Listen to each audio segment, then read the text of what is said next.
ఉంటే చాలు, మీ జీవితం ధన్యం. ఏమిటది? పనిలో ఓర్పు.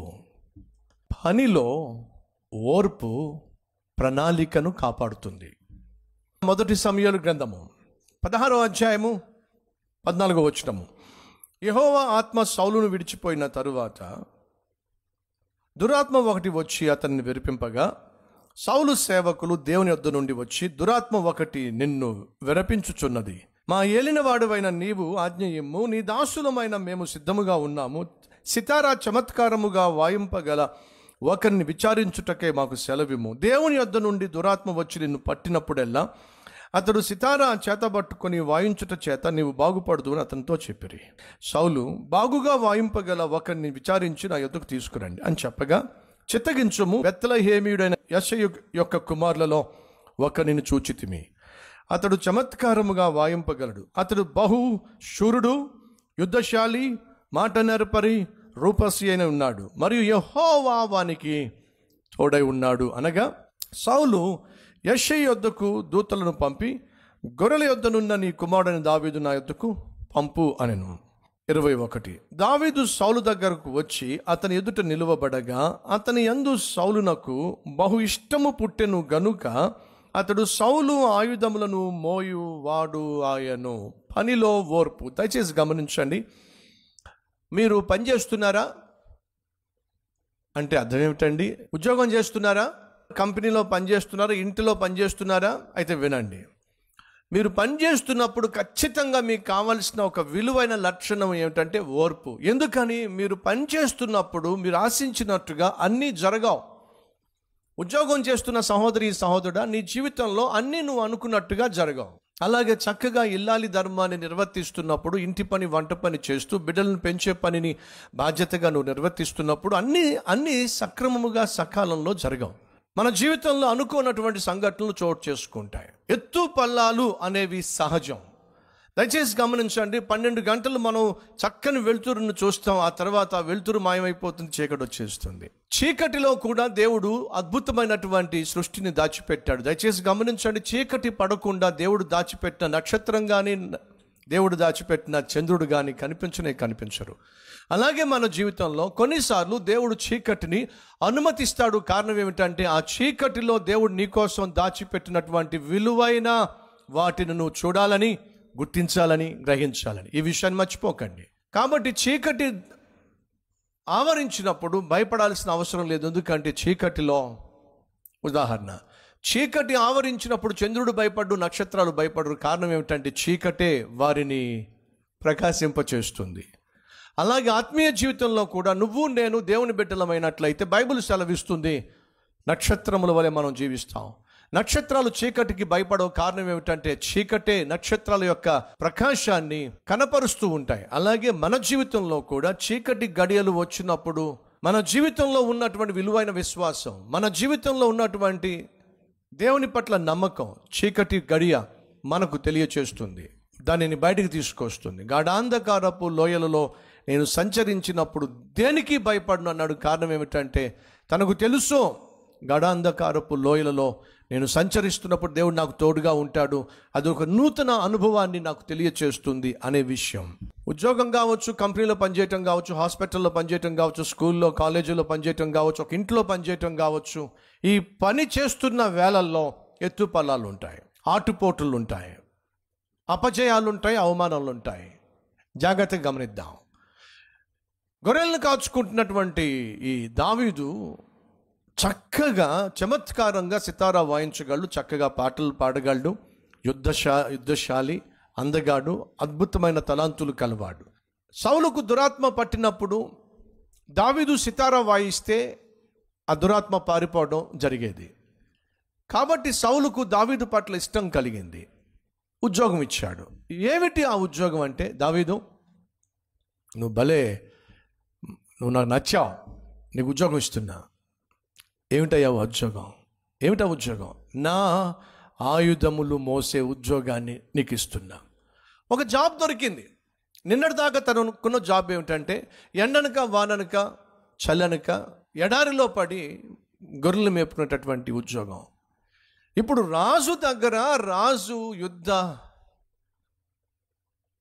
ఆయుధములను మోసేటటువంటి ఒక మంచి ఉద్యోగం దొరికింది. ఎంత సంతోషించుంటాడో. ప్రభువా, నాకు ఒక ఉద్యోగం ఇచ్చావు, చాలా సంతోషం. ఆ తర్వాత ఏం జరిగింది? 18వ అధ్యాయం 5వ వచనం చదువుతున్నాను. దావీదు సౌలు తనను పంపిన చోటకెల్లా పోయి సుబుద్ధి కలిగి పని చేసుకొని, వింటున్నారా? దావీదు పని చేసేవాడు. మళ్ళా చెప్తున్నా, పని చేసేవాడు పనికొస్తాడు, పనికొచ్చేవాడు పని చేసుకొని వచ్చాను. ఎస్, దావీదు పనికొచ్చేవాడు. ఎందుకని? పని చేసేవాడు కాబట్టి. పని చేసేవాడే పనికొస్తాడు, పనికొచ్చేవాడే పని చేస్తాడు. పడుకోవడానికి వచ్చేవాడు పండుకుంటాడు. తినడానికి వచ్చేవాడు. కొంతమంది పెళ్ళికి వెళ్తారు, పెళ్ళికి వెళ్ళరు. దేనికి వెళ్తారు చెప్పండి? తిన్నగా పందిరి కిందకి వెళ్తారు. ఏ పందిరి కిందకి?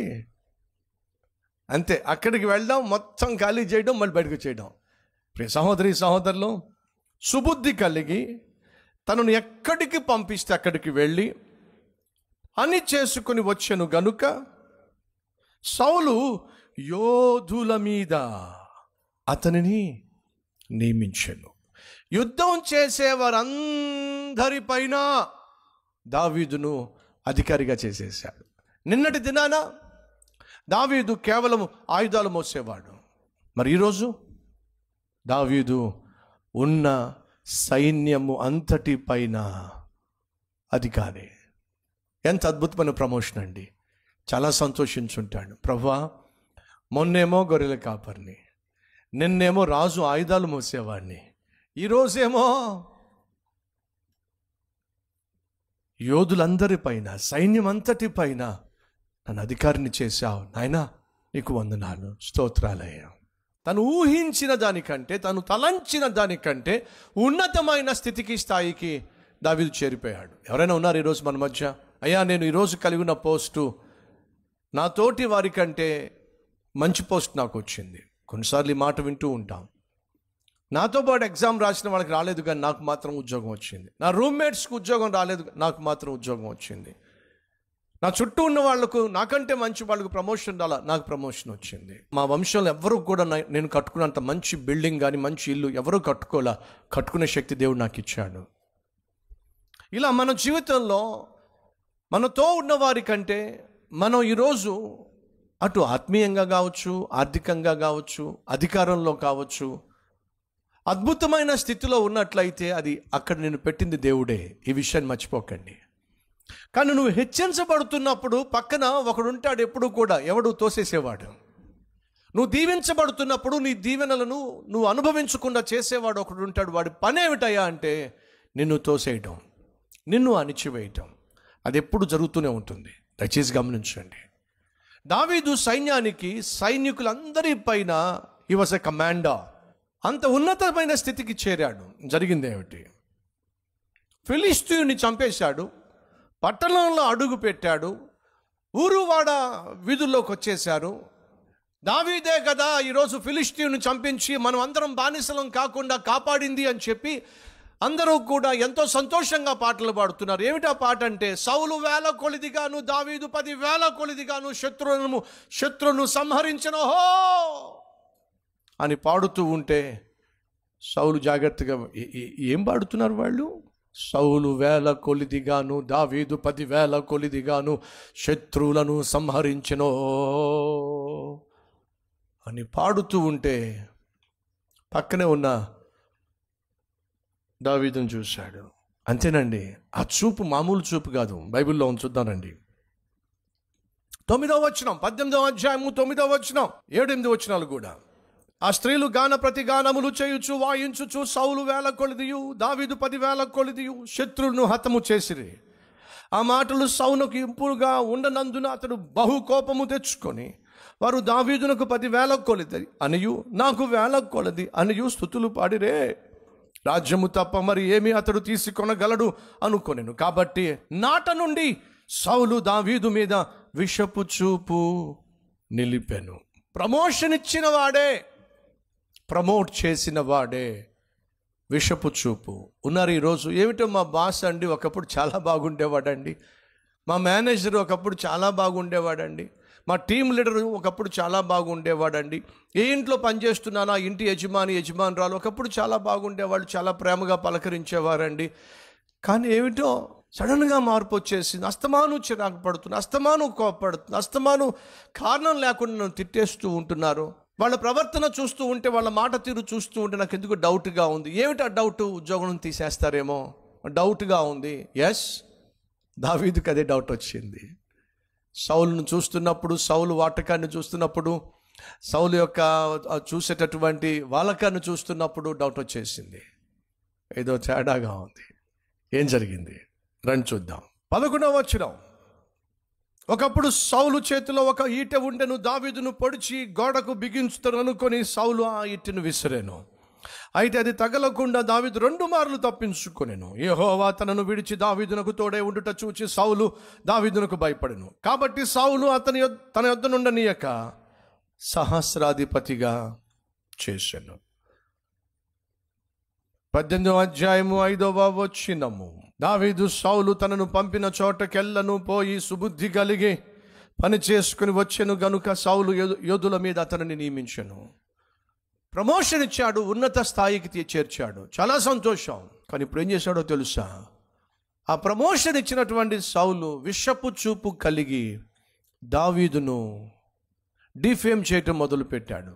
ఏం చేశాడో తెలుసా? సైన్యం పైన ఉన్నటువంటి దావీదును తీసుకెళ్ళి 1000 మంది పైన అధికారిగా పెట్టాడు. అంతేకాదు, దావీదుకు చెప్పండి, ఏం చెప్పండి, నా దరిదాపుల్లో ఎక్కడ కనిపించదని చెప్పండి, నా కనుచూప మేరల్లో కనిపించొద్దని చెప్పండి. ఏమవుతుంది దావీదు జీవితంలో? జాగ్రత్తగా పరిశీలన చేయండి. ఏమవుతుంది దావీదు జీవితంలో? గొర్రెల కాపరి, ఆయుధములు మోయేవాడు, సైన్యం పైన అధికారి, ఇప్పుడు సహస్రాధిపతి. ఆ తరువాత ఉద్యోగం పోయింది, ఆ తరువాత ఒంటరి వాడయ్యాడు, ఆ తరువాత ఎక్కడ సౌలు తనను చంపేస్తాడు అని చెప్పి గూడు చెదరిన గువ్వవలే తిరగాల్సి వచ్చింది. ఆ తరువాత ఆకలితో అలమటించిపోతూ ఒకరోజు ఒక యాజకుని దగ్గరకు వచ్చి, తినడానికి ఏమైనా రొట్టేదైనా ఉందా అని అడుక్కునే పరిస్థితికి రావాల్సి వచ్చింది.